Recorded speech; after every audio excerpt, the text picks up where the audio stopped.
So welcome everyone to this Seven Foundation online event. These online events are made possible by our partnership with PhotoWings. And today our event is Triumphant Defeat in Washington, DC, capturing the inauguration and People's March. And we have Ed Kashi, contributing photographer to the Seven Foundation, and Julie Winokur, executive director of Talking Eyes Media. So great to have you both back in one of these events. We've discussed previous projects, and I think this is the right time to look at this project and this work, given what's happening in the US. And kind of as an opening question I wanted to pose to both of you was that you've covered issues all around the world, but you also pay a fair amount of attention to documenting your own country, the United States of America. You've had projects like Newest Americans, Aging in America, current one, American Sketches, Miami Heat, and so on. That's to some extent a little unusual for people to turn their lens on their own place. Tell us a little bit about why you do that and why it's important to you. Julie, you want to start? Or? Sure, happily. For me, at least, I feel like we can't possibly understand anywhere in this world as well as we can understand the place we're from.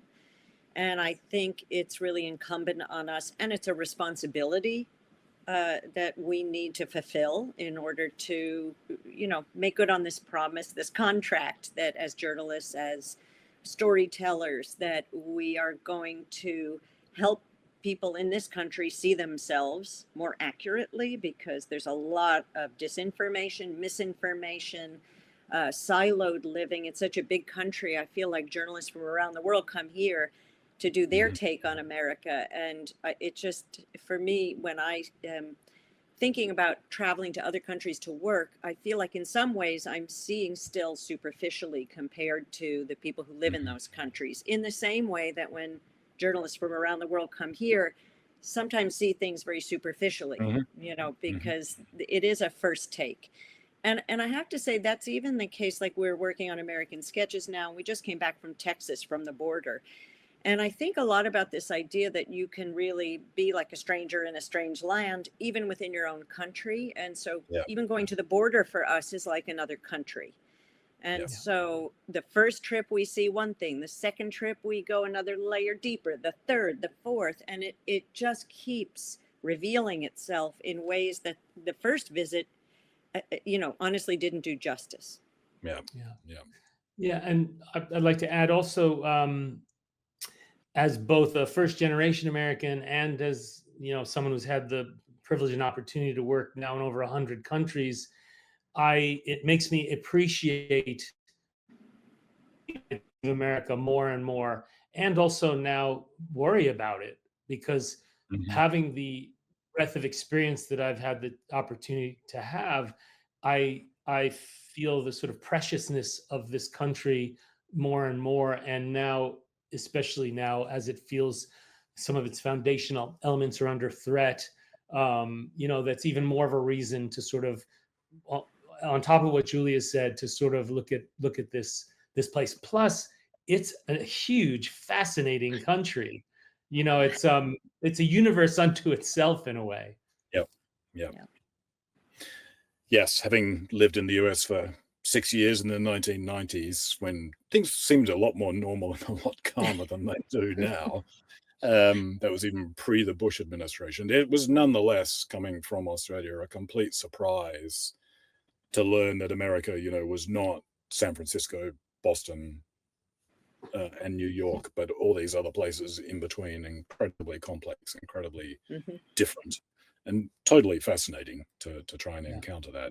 I mean, I think it's really crucial, actually, that you are turning your lenses on your own home for that. I don't think enough people do that. But let's talk also, about.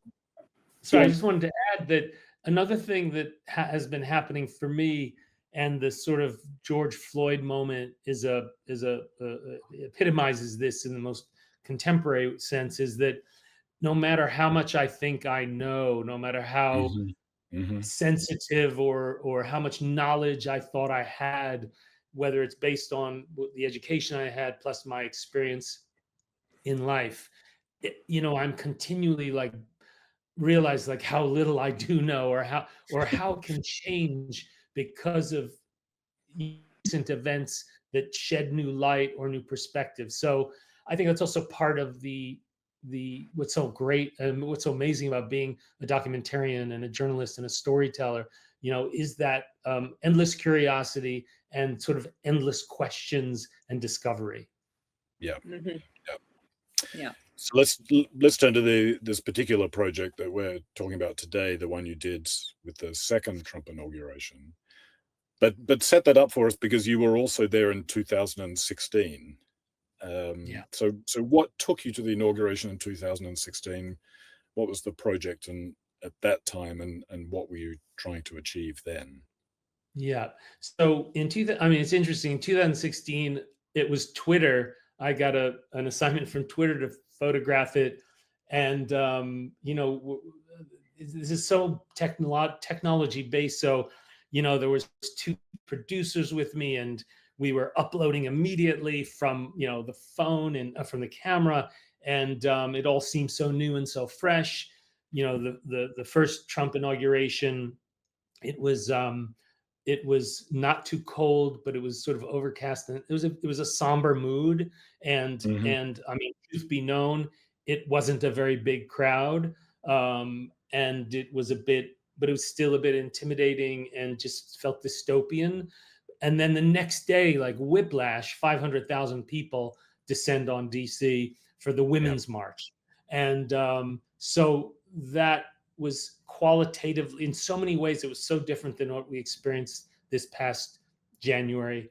And I'm fortunate to have Julie join me on that. And well, Julie, if you want to talk about sort of what we saw and felt and witnessed, just a few months ago. Right. So, and just to back up as well in terms of, our last foray to a Trump inauguration, it was a really interesting moment too, because so many people were so shocked that he won. Yes. And the city of DC retracted. I've just never seen the streets of DC so vacant.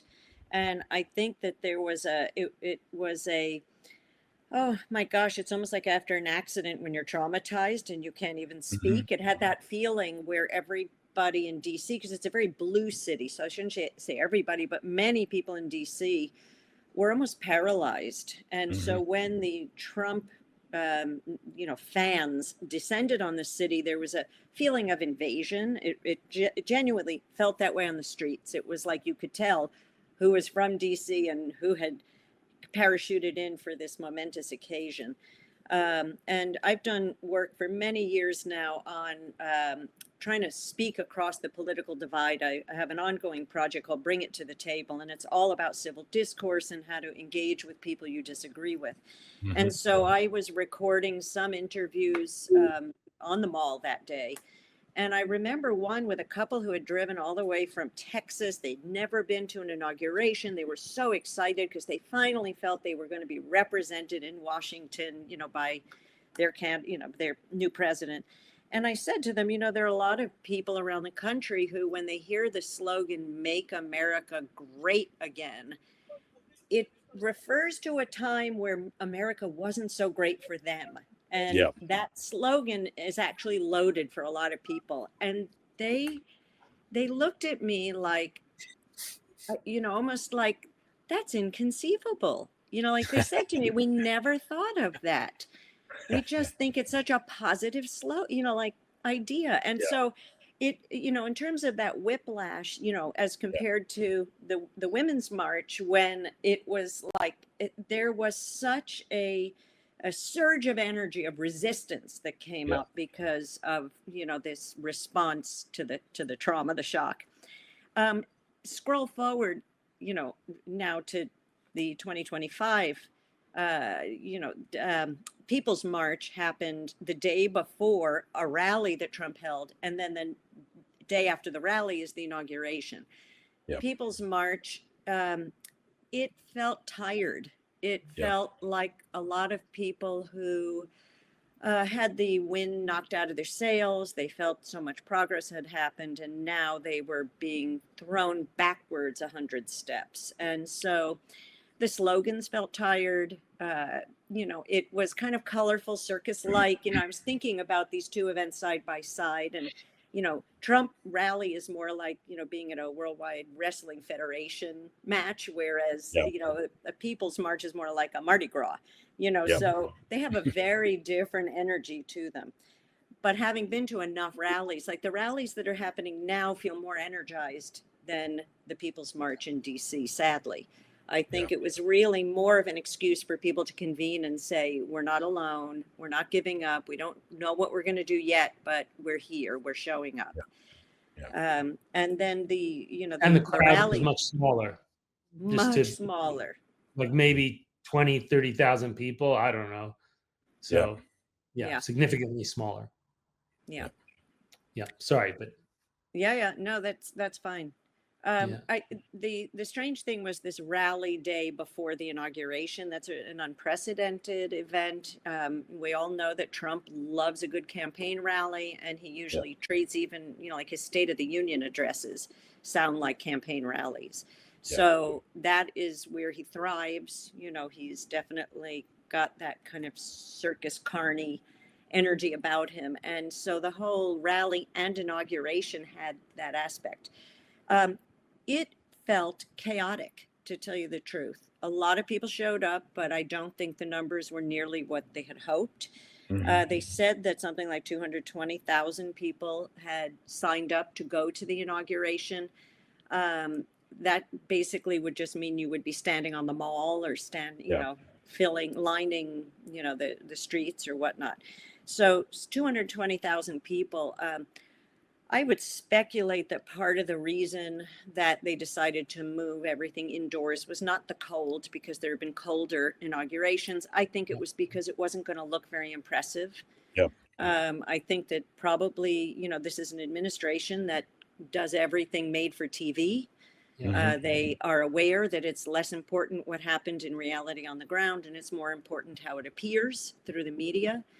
And so there was a lot of chaos, between the rally and the inauguration, because people were frantically going on this app to figure out, don't I? They told me I had a ticket. What's going to happen? They're saying it's moving indoors. Oh, now I have to go to another site and sign up in order to get indoors. Oh, it's moved to it's going to be in the Capitol Arena.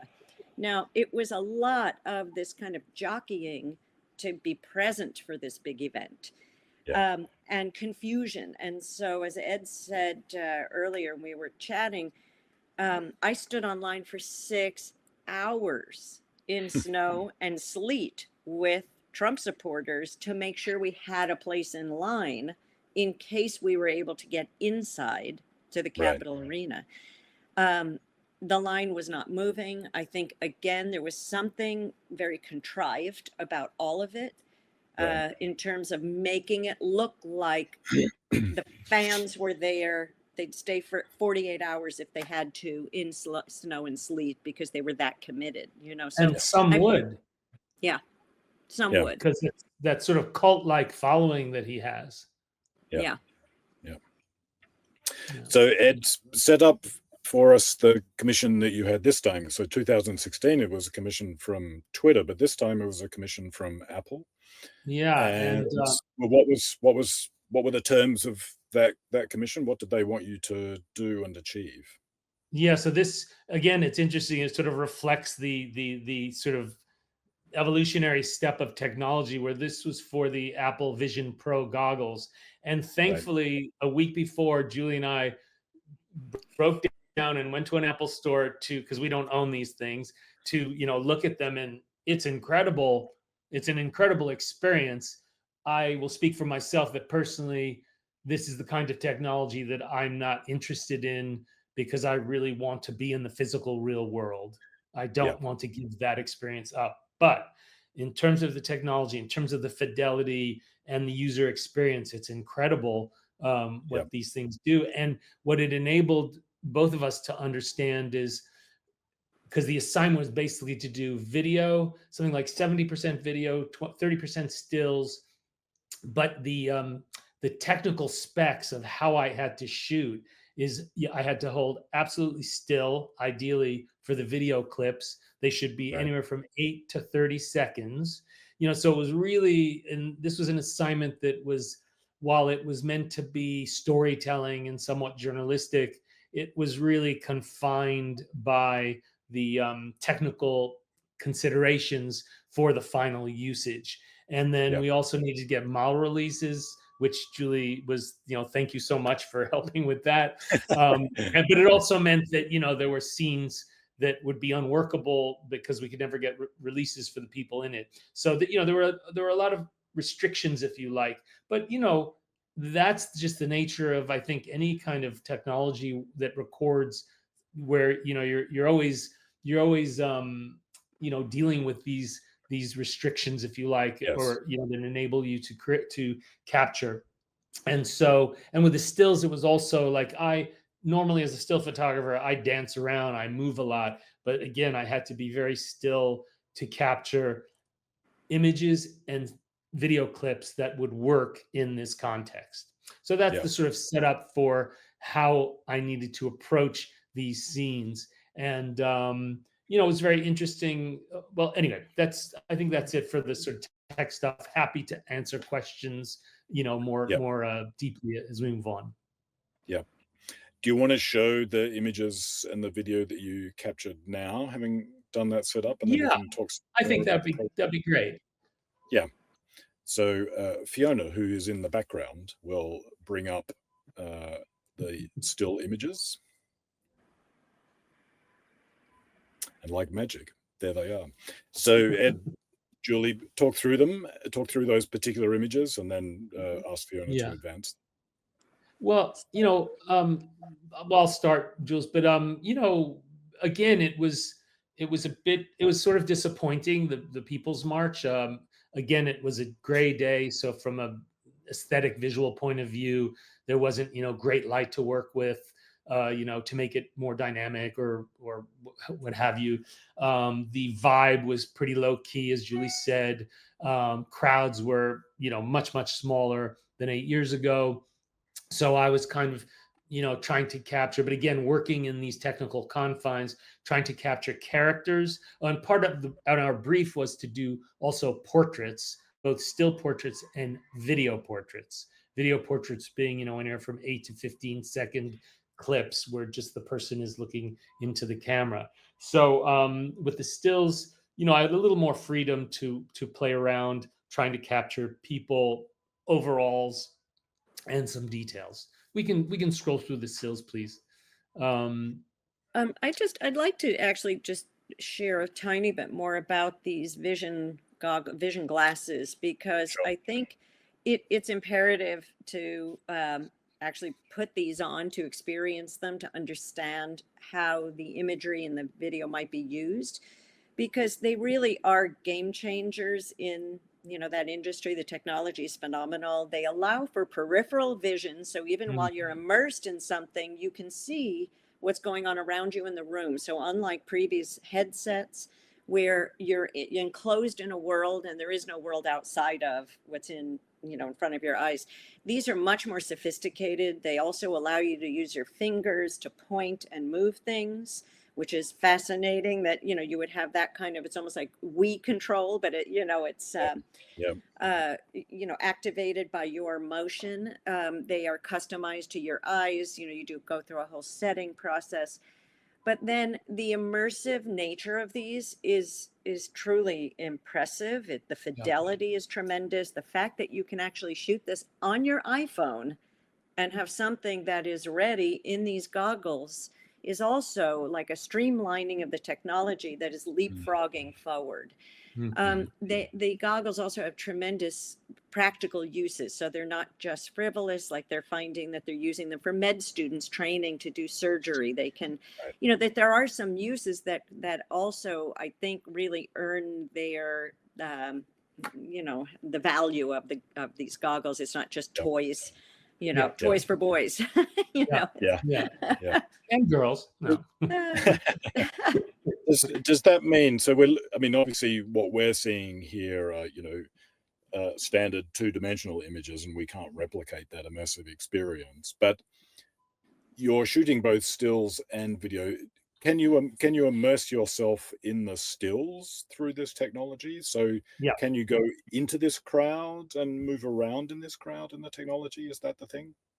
Yeah, and that is why you need to be still when you capture them, so that there's absolute, you know, clarity. I'm not an engineer. I can't give the exact reasons, but that is the point. But one thing that Julie alluded to that's amazing is you literally, like, you know, you can zoom in and out with these sort of fingers. You know, this is a mouse click. You know, this is zooming out, zooming in. You know, and then it tracks your eyes once you have it registered to your eyes, so that, you know, like in this image, if I want to look at, you know, that pink sign in the distance, if I look at it, I can then pinch and zoom into it. So as Julie is saying, the technology is incredible, and like so many of these kinds of advances, while they might not find a mass audience in terms of consumer use, there's no question, like for doctors, probably, I think even like flight simulation, there are going to be many uses, probably military stuff as well, where you know, this will have tremendous value. So this is one of the folks who, the other thing was, it was tricky to get permission from people. Although I will say, and Julie, I'd like you to talk about, you know, like the time you spent in line with the Trump supporters, because they were overall quite lovely. I mean, they're, you know, I want to make sure we're fair about and accurate about the representation of the folks that were in these two crowds. And in this instance, I've been thinking about this fellow because I can't remember if he was a refugee or new, like applying for a green card, but I thought about the fact that probably if we did this today, he would probably say, "Oh, I'm really sorry, don't take my picture." That's right. Because at this moment, people were not scared. It was sort of like, you know, I can be undocumented and be forward about it. I think now that's not the case. But I agree with Ed. I mean, people were quite nice, quite friendly. I also think there's a big difference when you're saying, well, we're doing this for Apple. It is a neutral, you know, politically neutral kind of company. There were a lot of people who wanted to, you know, happily sign a release because it's like, oh, that's super cool. I'd love to be part of this thing. So we can go next. Yeah. Thank you.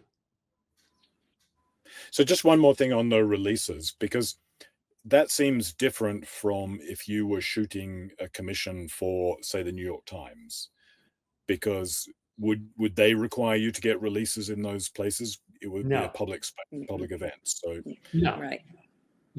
And news you just doesn't need permission from the people, you know, just I mean, if you're doing like a portrait, otherwise you're just working in, you know, you're working on the street, and we have the right to photograph people.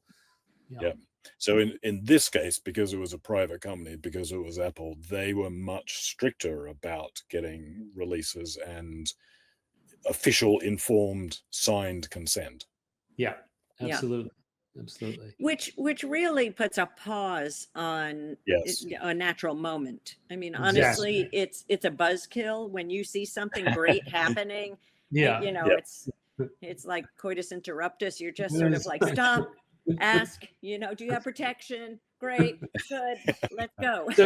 And then, Julie, comment about this couple. So this is at the People's March. Towards the end, it ended at the Lincoln Memorial, and these folks are Canadian Trump supporters who, you know, came to see the People's March. You know, anyway, but you know, they were quite friendly, and I don't know if you want to talk about that, Jules. Yeah, But well, they love Trump. I mean, to come yeah, down from Canada for the Yep. inauguration, and they said, I wish we had our own Trump.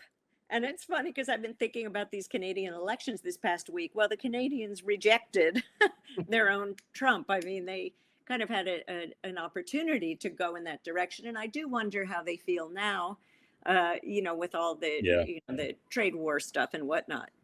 Yeah. We met quite a few people who were international. We met Scots who had come in for the inauguration. I mean, I think that Trump does have, you know, some real devotees all over the world who, you know, really worship him.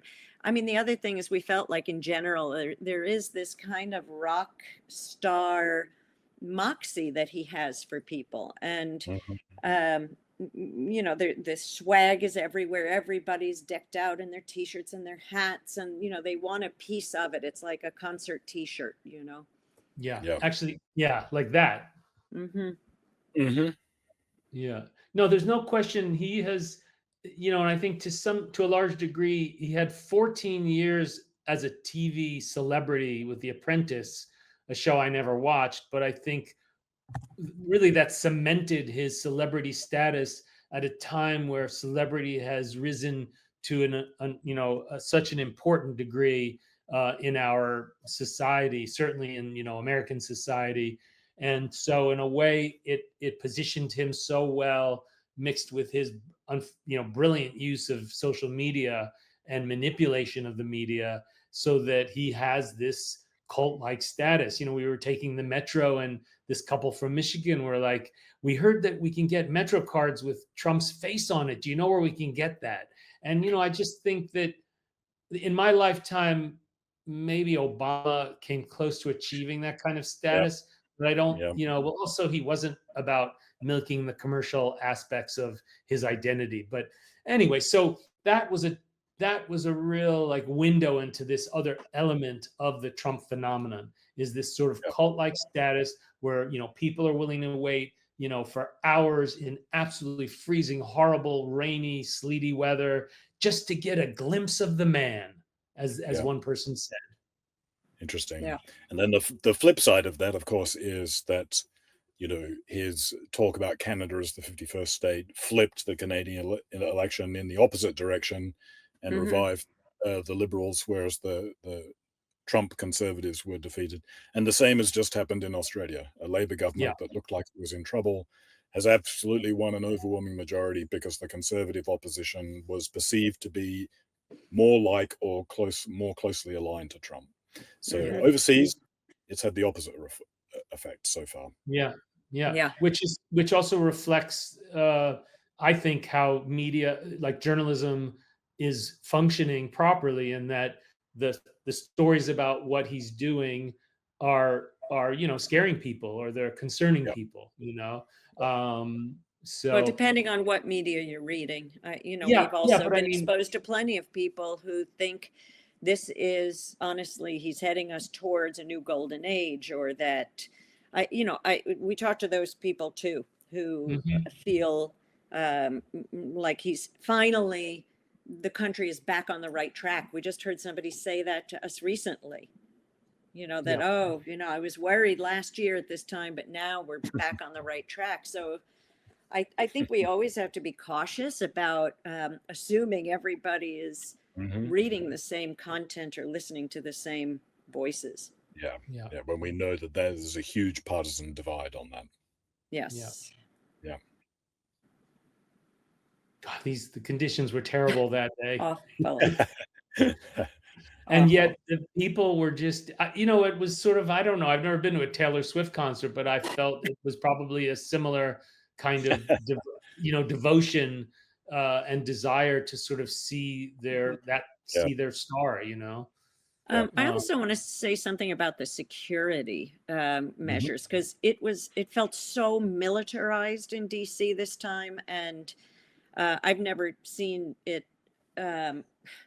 Yes, the police presence, the military presence, the walling off of streets, the way pedestrian traffic was being guided for blocks on end to then have to get through one open area to come back. It really felt like what you would do in a militarized zone to make sure that people were not free to move.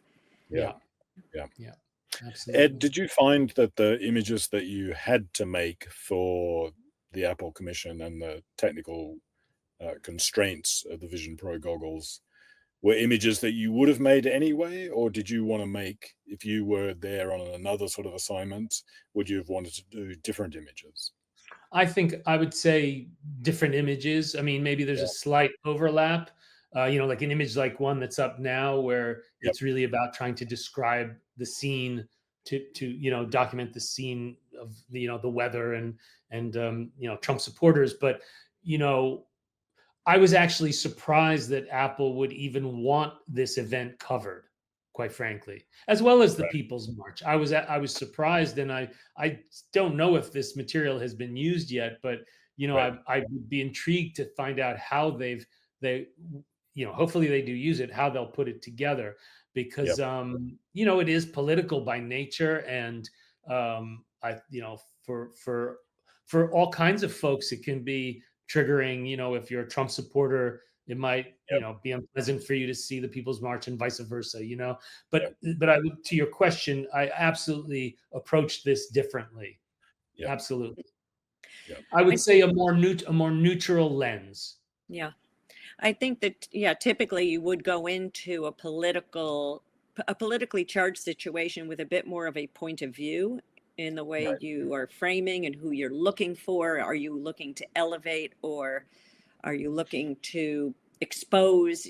So in this case, I think I can speak for you, Ed, that you were very conscious that, if you saw something that you knew they're never going to use because it might make somebody look, bad or stupid, or, you're going to avoid that because you're trying very hard to, be neutral. Yeah.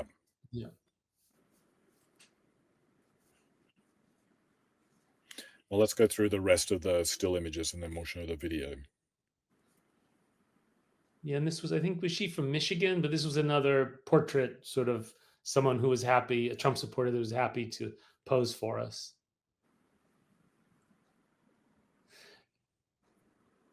All right, and let's move to the video now. And I think there's a couple of minutes of video clips.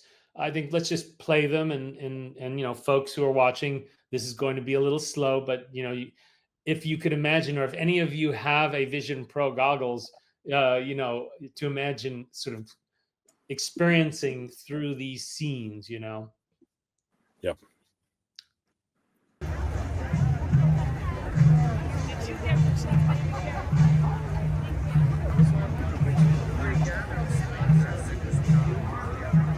This was during the People's March. Flag upside down. Right.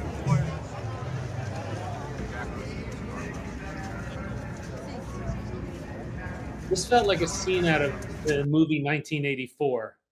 Yeah. Yes.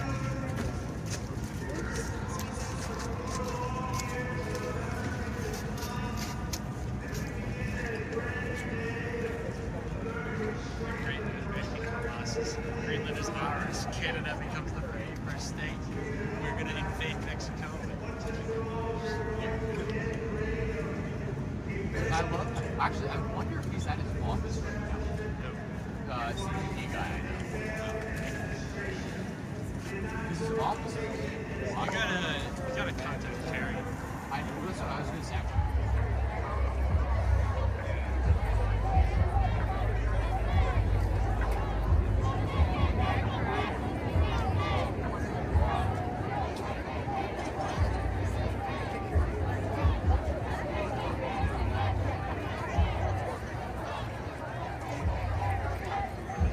You say power, people, people, people.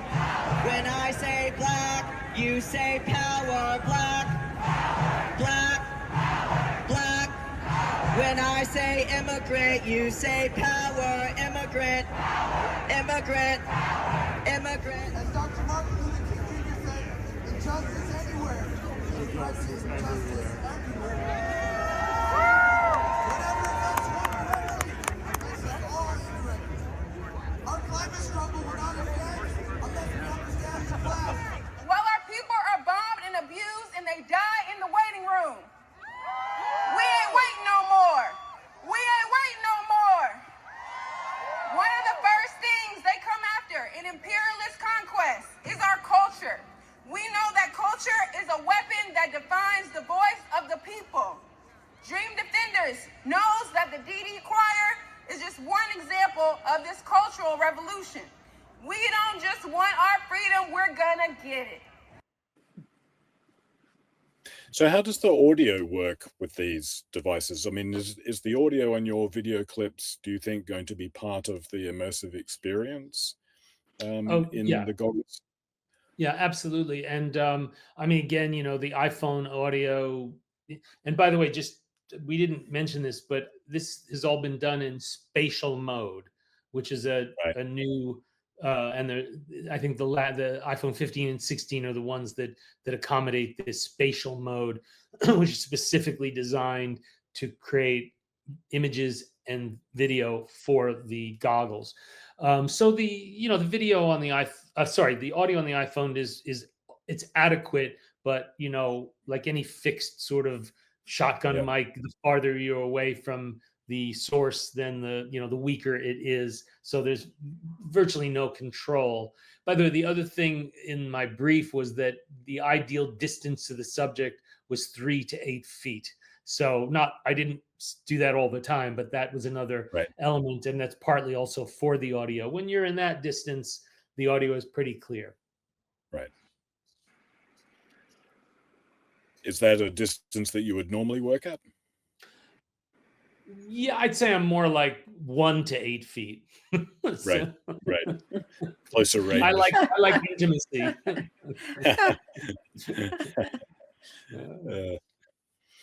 You said earlier that you're not sure how Apple has used the material yet. Do you have any idea what they will do and if you will find out? Yeah, well, I mean, Gianna, if you're listening, please let me know. No, but sorry, but actually, it's a good question. I should sort of put that back on my radar and check with the folks, you know, if or when it will be used. But it was specifically for the demonstrations. Sorry, we should have said that. That, you know, like what Julie and I experienced when we went to that Apple store in Manhattan. You know, they had amazing stuff, you know, clips from Avatar, you know. Actually, it was amazing that when there were other people in this little semicircle of like the demo area, and there were literally like gasps and screams because you know, you'd be looking and then all of a sudden like a shark is coming straight at you. Now, my material is not quite that dramatic or dynamic, but I think this material will be a bit more of a slow burn and you know, a bit more, I think, thought-provoking, if you like, depending on how they cut the material together. I would think it's also, you know, you think about like a range of experiences, again, because you'd be able to shoot with your own iPhone. Like they showed us a few things that were just like home movie type of things, or photos. You can take your photos and you can go through your photo album and look at it in this mode, and suddenly your photos are 3D. And you're experiencing them, you know, in a visceral way that you're not by just staring at your little handheld device. Yeah. I mean, potentially, it's a really radical transformation of the experience of the image, isn't it? Mm-hmm. Mm-hmm. Absolutely. Yeah.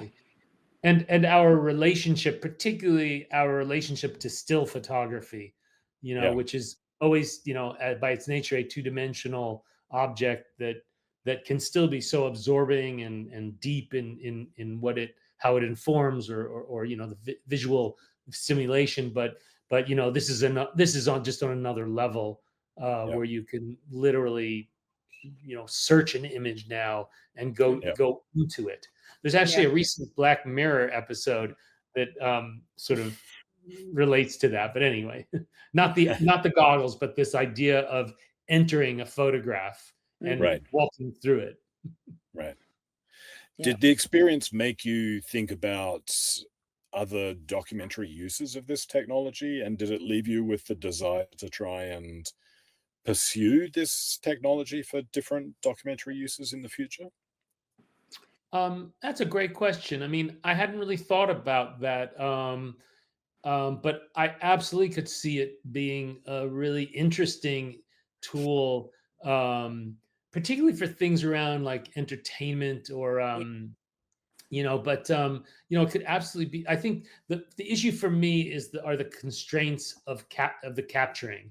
That it Right. really goes against the way that I naturally work, where I tend to be more, moving and dynamic and Yeah. shifting angles and all of that. So, but again, like I said earlier, that's, it's like when I started to make pictures with a phone, it was a totally radical departure from working with a 35 millimeter camera. Or when you Yeah. use a Rolleiflex in a square format, it's a radical departure. So every tool sort of, in a sense, guides you to create in a different way.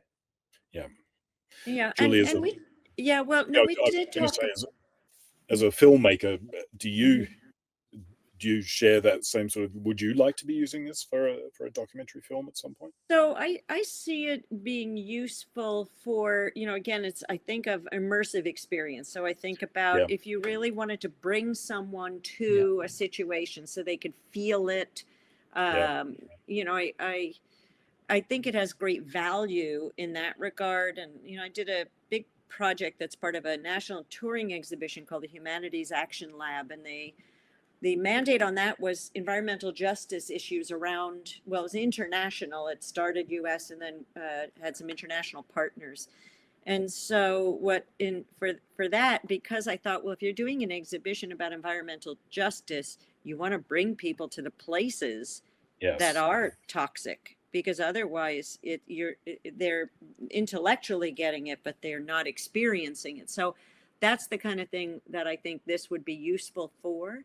That if Yeah. you really want people to feel what a place is like, Yeah. this has great value. I think it's much more difficult if you are a storyteller in the narrative sense, because you are not moving as much, you're not as fluid, you're kind of trapped in terms of keeping this kind of static position, as opposed to really dancing with your subjects. And also, I'm not quite sure how well it works if you have a lot of edit points. It's Right. one thing to have long clips, because, Yeah. you might physically feel sick if there were too many edit points. So I'm assuming it would be a different capture, storytelling, and editing. Yeah. Interesting. I mean, I could imagine, not as someone who makes images, but as someone who's interested in kind of how they're used, creating the experience of being in a war zone or a humanitarian disaster zone or a natural disaster zone. If you really want to ramp up the connection and the potential for empathy, shooting like this and then being exposed to goggles that give you a peripheral vision and move around in the scene could be quite dramatic. Yeah. But David, that's what the VR. How long ago did that start? 10 years ago, the VR revolution. Yeah. Actually, this is really just. This is very similar to that. Yeah. I think it's just. It's just more sophisticated. Yeah, It's getting more and more sophisticated. Yeah. But I remember when people. I mean, it was 10 years or more ago where they were doing, let's say, a commission. Something on a refugee camp, and it was the same thing. You were able to sort of walk through it and use your mouse to sort of look around, 360. So I hadn't really thought about that, but this is more of a higher quality and really more immersive in a way, because you're not. The difference is you're not on a computer screen. I think that's the big difference. Yes. Although, do you remember when, like the New York Times, remember when they came out with that like cardboard Yes. glasses. Yes. Right. And they did one that was about what was going on in Syria. And there, I just remember this very powerful visual of like a kid standing in a building where there's a huge hole in the floor where the whole of the building's been blown out. Yeah. And even in that really kind of rudimentary cardboard viewing experience, it gave you a visceral sense of place and suffering and the toll that the war was taking. Yeah. I mean, the limitation, of course, like the VR experience, is the technology is relatively expensive for the viewer, and it's an individual experience. It's not a communal or a social experience. It's an individual that gets to put on the goggles to experience those things. It's not a crowd at an exhibition or an audience at a film screening or whatever. So, it's the balance of immersive possibilities versus more limited engagement possibilities, perhaps. Right, Yeah. right. And we realized too, like as documentarians, we are privileged to travel the world to witness firsthand. Most people will never get to do that. And so bringing an experience to somebody has intrinsic value. As much as we may resist it because we like human engagement and I'm terrified of a world where people are having virtual experiences and thinking they had an experience. I'm terrified of that, right? It's like, why go skiing when you could put goggles on and pretend you're skiing, that sort of thing. So well, at least you don't break your leg. That's true. And your carbon footprint is very small. Yeah. But you don't get the endorphin rush. So, I mean, maybe the individuated experience for this sort of technology is that you might make an immersive story, inverted commas, and you would be delivering it to a policymaker, or you would be delivering it to an influencer to persuade them to do something about it, rather than a more general audience, perhaps. Yeah. Or just as an education tool. Think about could be a pretty general audience, but as for education. That when you're studying, conflict zones in college, to be able to have a few moments where you understand what that means, or to be fleeing with refugees, that probably will do more than any textbook will ever do. That's interesting. So before we go to some questions, there are some, and Fiona will appear back on stage shortly to bring those questions in. Let me just ask you kind of your general assessment of now in May, 4 or 5 months after inauguration. What's it like working as a journalist and a documentarian in the US on the projects that you're working? Do you feel that the climate is changing? Is it becoming more difficult? What are the issues that you might or might not be facing? Well, I could go first, but Julie will be more articulate and thorough. But no, I mean, I would say, well, one thing I have to preface it that the work we are doing is so in depth and granular and intentionally so.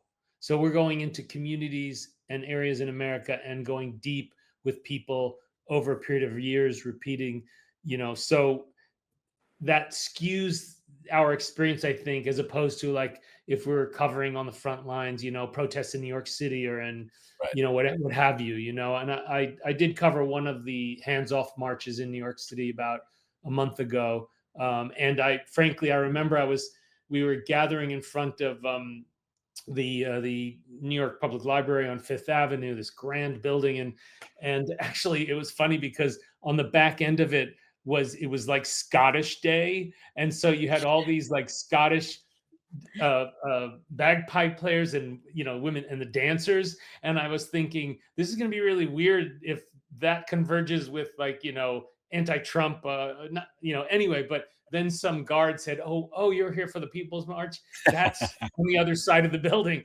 And so then I went to the other side of the building, and there was maybe like 200 people. And I remember texting Julie going like, this is not a very big turnout. And then within like 10 minutes, there were thousands and thousands of people with all kinds of signs, for as far as you could see down Fifth Avenue, a sea of people. So I took that, and then to hear that across the country the same day, and there have been subsequent hands-off marches over the weekends, that there's definitely sort of an energy galvanizing around, what is going on. And, while it might be anti-Trump, I think the genesis and the inspiration for these protests is that what's going on is anti-democratic. What's going on goes against the values. And look, we all know that the United States of America is found on horrible original sins, that while we've made tremendous progress on them, they still exist. We're still working through them. But having said that, this is still an amazing country that I still feel, again, as someone who has been able to see so much of the world, is a beacon of some kind of hope. And I don't say that in a jingoistic way. I don't say that as a patriot. I say that as a human being that has experienced virtually every kind of system and like level of civil unrest to, peace in Scandinavia and so forth. And America is an important and special place and for humanity. And so what is going on right now is an assault on the very foundations of what that enables America to be what it is. So, I think we're in this critical moment that, the way that Trump has flooded the zone, him and his people. I mean, anyone who's interested should read Project 2025. It's essentially the blueprint for what they're doing. I mean, this is a case where if you were playing an opposing team, they've given you they've given you their game plan. So there's no surprise here. What's surprising is that they're doing it, and they're doing it so quickly. Yeah. So. Yeah. Julie, what are your reflections? So I think in some ways it is more difficult now because there's a self-censorship that is happening increasingly. A lot of people are scared. And there are people who are genuinely vulnerable, as I mentioned before. Undocumented people in this country for many years felt that if I'm visible, then I'm probably safer because they're not going to, if I make noise, then they're not going to like suddenly in the night take me away. Now I think it's the opposite. If I make noise, I'm going to be the first one they take away. And so I think what's shocking is that at this moment, everybody is feeling a little bit of self-censorship. Everybody is feeling a certain amount of, well, if I say this, they might shut me down, or I'm going to be on that radar. I will be, on the enemy list with very little effort. So I think that's an alarming trend. And in that regard, I also think because the partisanship is so toxic, it's just rabid, that people want to know, well, what side are you on before they talk to you? Because they want to know, like, which media and, where are you coming from? Because I'm not interested if you're painting that. I keep hearing people talk about news media as people who are making narratives. And I think that's so interesting, because in some ways it shows a certain sophistication, and in others it exposes the fact that news has become extremely opinionated and, more than ever, I believe. So I think these are interesting times. I also think that we have never been called to action more than we are at this moment in our lifetimes. There have been plenty of times in history where we needed to speak up and we needed to document. And I feel like this is the time that people, like journalists get busy. You have to. Yeah. I mean, you were doing that anyway with the American Sketches project and so on, so that it seems extremely timely. But in addition to that, or apart from that, are you thinking about doing any sort of different work as part of this call to action? Well, I mean, yeah, go ahead, Jules. I am really challenged at this moment in terms of like the bring it to the table work I do, which is very much about breaking down hyperpartisanship. Yeah. And I'm a bit torn because I feel like there's a time to talk and there's a time to fight. And I am torn in that regard, even when we're out in the field and I'm meeting people who have such different opinions about what's going on or the right course of action. And so I'm always trying to conjure, like the idea of our better angels. I'm always trying to conjure that and say, well, this is a decent human being, for the most part. This is somebody who has an opinion and I need to understand that opinion.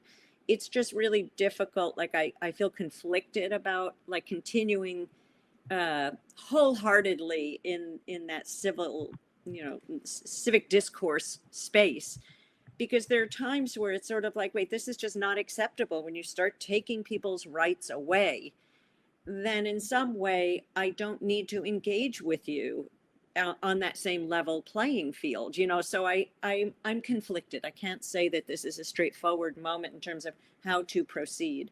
And we've had just recently a conversation with some journalist colleagues about exactly this, about, like, do you take up arms? Is this the time where your work really has to be very highly opinionated because it's an act of resistance? Or is this a moment where you have to say, I still believe in the the forces of good that will prevail, and I need to figure out, like, how do we bring a lot of these other people in to problem solve with us.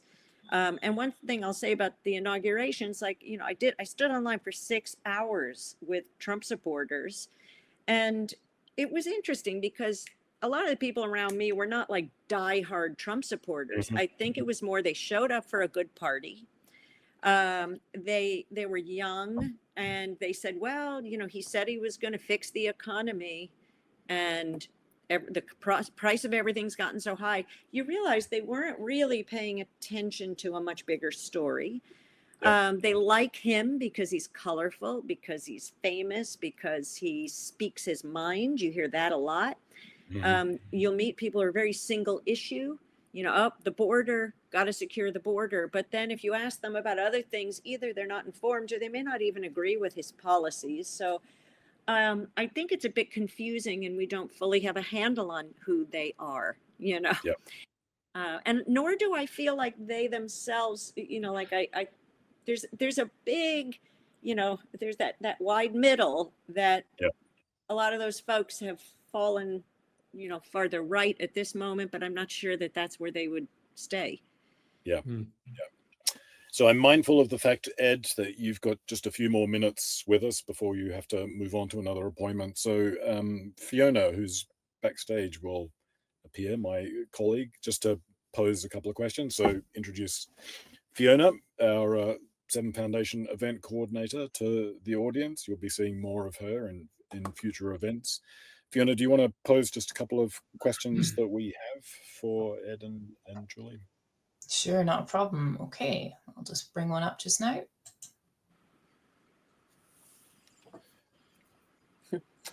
Okay, what kind of rights did they ask for? Oh, everything. What didn't they ask for is a better question. Well, actually, it's non-exclusive. So it's exclusive for a year, but it's non-exclusive for the material they don't use. There's a very, in other words, like I was able to immediately put the stills up with Redux, my distribution agent, for resale. So it was, it wasn't like a typical ironclad commercial exclusive rights, but also they did not pay for those rights. So just to be clear. So it was kind of a interesting. I think it's also because they're using this for demos for a very specific purpose. It's not for advertising. It's not for marketing per se. Yeah. Super. Okay, thank you. Another one here now from Elena Haviv. I'll just bring up on the screen.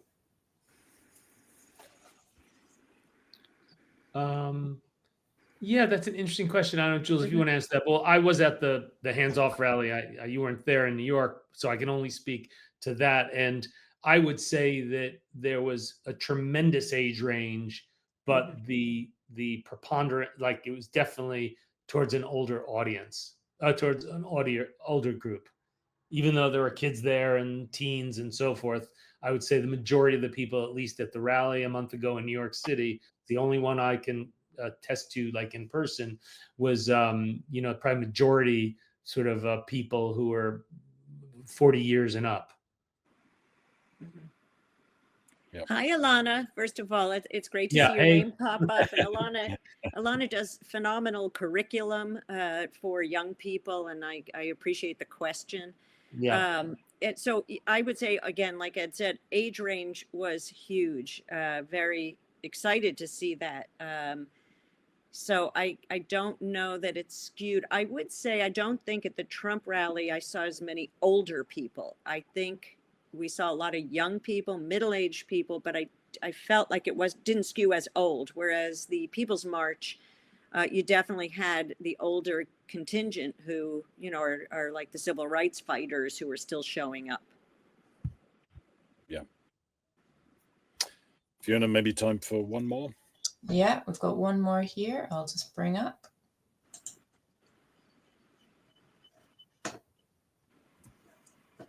Interesting question. Very granular. So that's a good question. I mean, we didn't deny them a copy of it, but did anybody ask for that, Jules? No. And I have to say, just in general, when I do need to get release forms, it's the rare person. Statistically, it's probably the 1 in 50 or 1 in 30 who ask for a copy of the release. Yeah. And we dread using releases because you're asking, often a stranger to sign away rights. They have no really clear idea where the media is going, where they may see their likeness appear, they don't really know who you are, unless you're, spending more time with somebody or you're on a client job where they know you're representing a particular client. I am always surprised, actually, that people don't want a copy of the release and they don't want your contact info because they could see their picture projected on a billboard in Times Square and be shocked that happened. Now, for some people, that would be the rush of a lifetime. For others, it could be dangerous. Like recently, we were not allowed to photograph somewhere because we were at the Texas border and we wanted to photograph at a daycare center. And most of the parents who send their kids to this daycare center are border security agents. So they just said no, flat out. Not a single parent would sign a release. So, the stakes are real for people. And this is where the profession, it's an uncomfortable relationship, I find, with the release ask.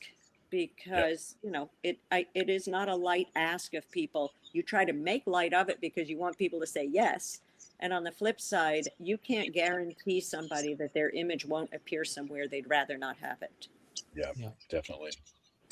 Well, that does bring us to the end of our time. Ed, we don't want to hold you up, but Julie and Ed, thank you so much for your time. It's been fantastic. We've ranged from the state of politics in the US all to the way to the technical constraints of this commission, which I think means we've covered a lot of fascinating territory. And, I'm sure we'll be checking back in with you to see this other work that you're doing on the US in the months and year ahead.